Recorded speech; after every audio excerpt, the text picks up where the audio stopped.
Hi, I'm Elizabeth Hess. I'm here with Julie Pryde. She is, of course, the administrator of the Champaign-Urbana Public Health District. Julie, good news and bad news comes in waves about the pandemic. At this moment, the good news is everyone 16 and up is eligible for the vaccine. Do we have plentiful vaccinations in this area? We absolutely do. There should be no problem at all for people getting an appointment to be vaccinated now. There should be no waiting. We send out the press release. It's on probably on the News Gazette's page every day. They're Facebook, they're in the newspaper. It's on our Facebook page. It's on our website. So lots of opportunity to get vaccinated, lots of places to get vaccinated. I want to remind everyone that it's free and that it's open to everyone. You do not require an ID. You do not require anything other than showing up and getting your vaccine. I'm glad you brought that up because people who are skeptical to get it think that they might get billed by insurance or they'll eventually pay for it. There's something going around about a $175 cost, but us, the consumer, we don't pay a penny to get vaccinated, right? There should be absolutely no out-of-pocket cost. And that has been reiterated countless times by Carl and Christy, OSF. If there is a mistake made, a mistake can be made with anything. If there is, and you do get an out-of-pocket cost bill, contact their representatives or contact me. They've been able to get those taken care of immediately.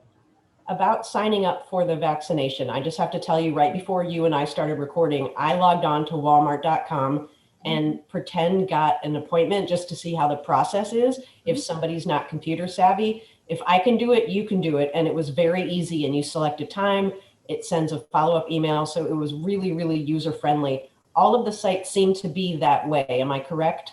It is, but we even have another way. If somebody doesn't have access to the computer or they're not comfortable with it, or, they don't have Wi-Fi or they don't want to use their minutes, whatever reason that they can't use the internet or don't want to use the internet, they can call 217-531-4538. Had to double check that.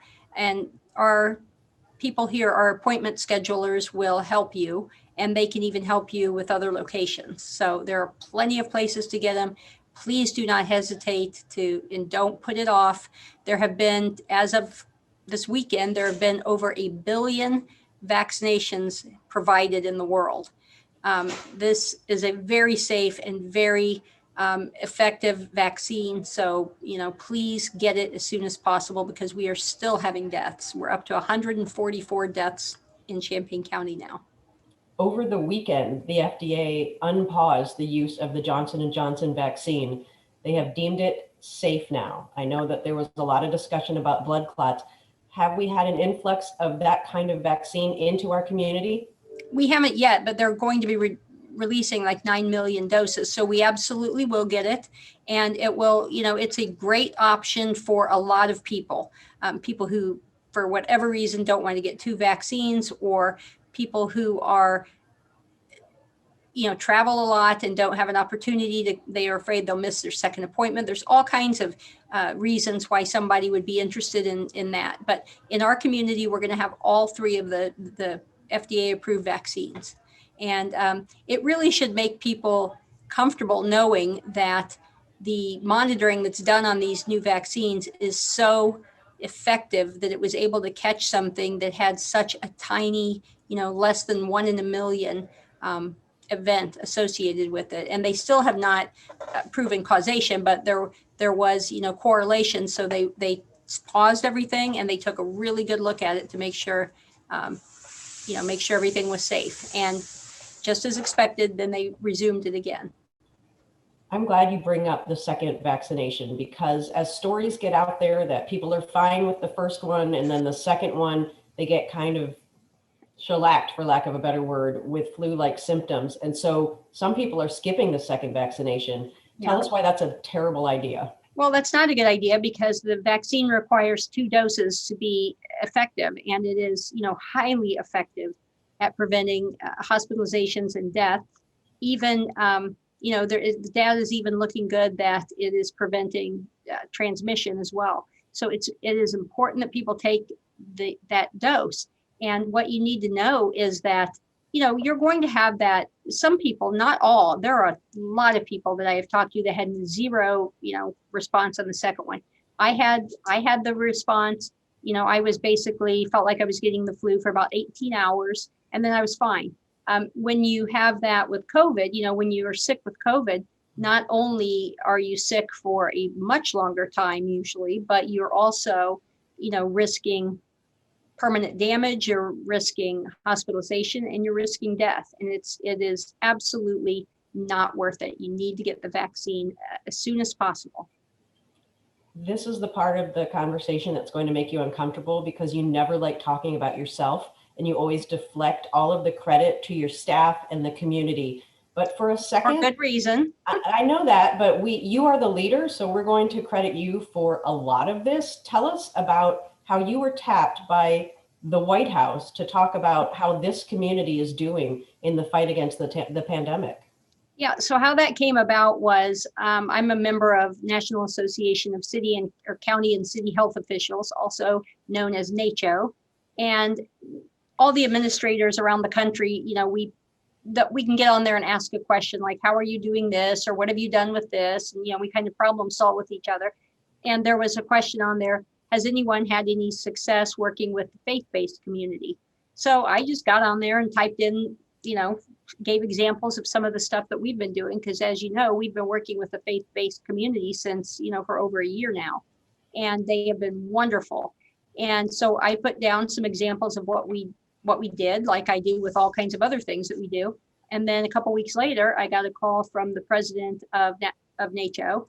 And she said that I was being invited to present at the White House webinar where they were going to be talking about faith and community organizations and how they've worked during the pandemic. So I did. I got on there. I got about 5 minutes to do that. And I, told them what we do and how unique I think our community is. And I absolutely have no doubt that the faith-based community, the Interfaith Alliance that worked with us, the Black Ministerial Alliance that worked with us, they were way out ahead of the curve on being proactive with stuff. And I believe that absolutely saved lives, especially early on in this pandemic when a lot of places were still having Easter services and things like that.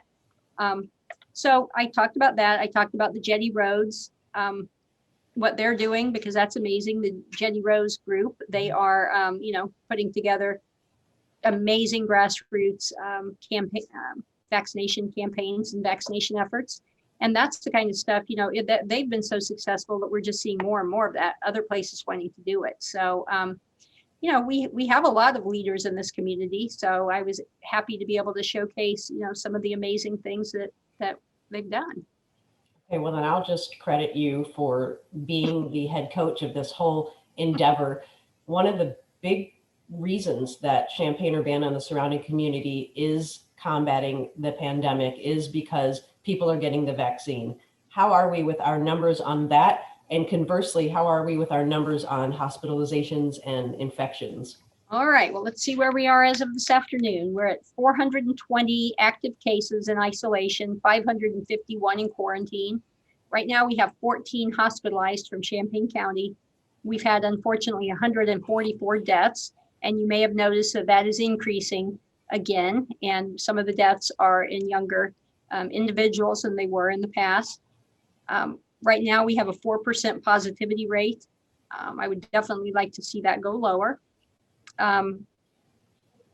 We have 39.4% of our entire county eligible people vaccinated. That's 154,732 doses, and 68,062 individuals in our county have received at least one dose.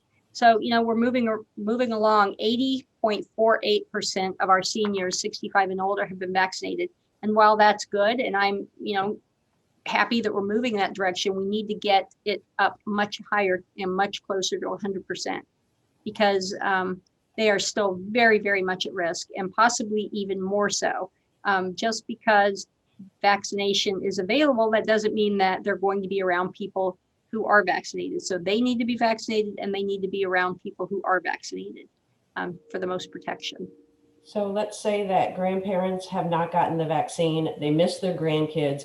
Is it even safe to hug them outside, or it's just really get the vaccine and then everyone will feel better? Yeah, they really need to get vaccinated, because if they do not, they're not, their kids or grandkids or anybody can be transmitting this asymptomatically. No one's going to intentionally be sick and go around their grandparents, but they could absolutely have it and not know it. They could either be pre-symptomatic or asymptomatic and infect them. And we have seen this in this country time and time again.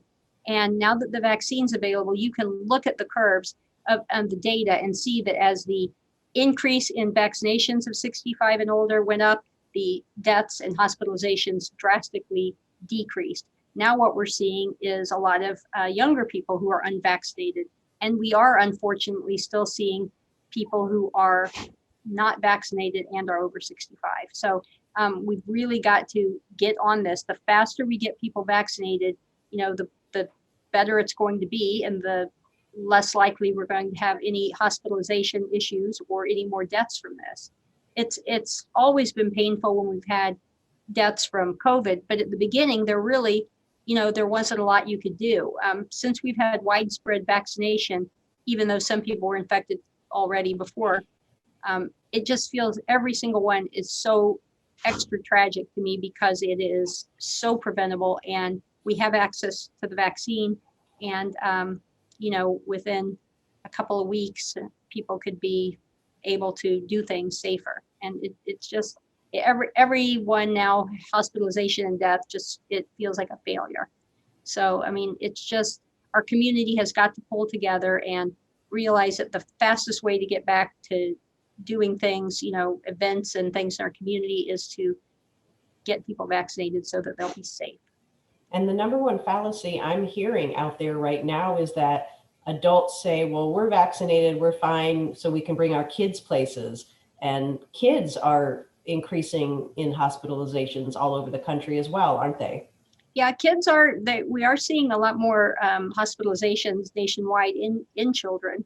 But again, parents being vaccinated are protecting their kids, but kids still need to be careful around other unvaccinated kids, especially if they have any type of underlying health condition. Okay, and once again, Julie, who is eligible to receive a vaccine in Champaign County? Right now, everyone 16 years of age and up, everyone. So, please call 217-531. I always have to look, 4538, if you need assistance making an appointment. Okay, Julie Pryde, Administrator of Champaign-Urbana Public Health District. Again, I don't know what we would do without you. Jason Liggett, of course, City of Urbana, UPTV, great programming, check them out. They're all over Twitter and Facebook and the web. And of course, Urbana Mayor Diane Marlin, you are a partner in this endeavor. Julie Pryde, congratulations on your trip, your 5-minute virtual trip to the White House this week. Thanks for letting the rest of the country know what we already do. Thanks for all your work. Thank you. And your dog looks extremely excited about today's episode. You soothe everyone, even him. So thank you for that.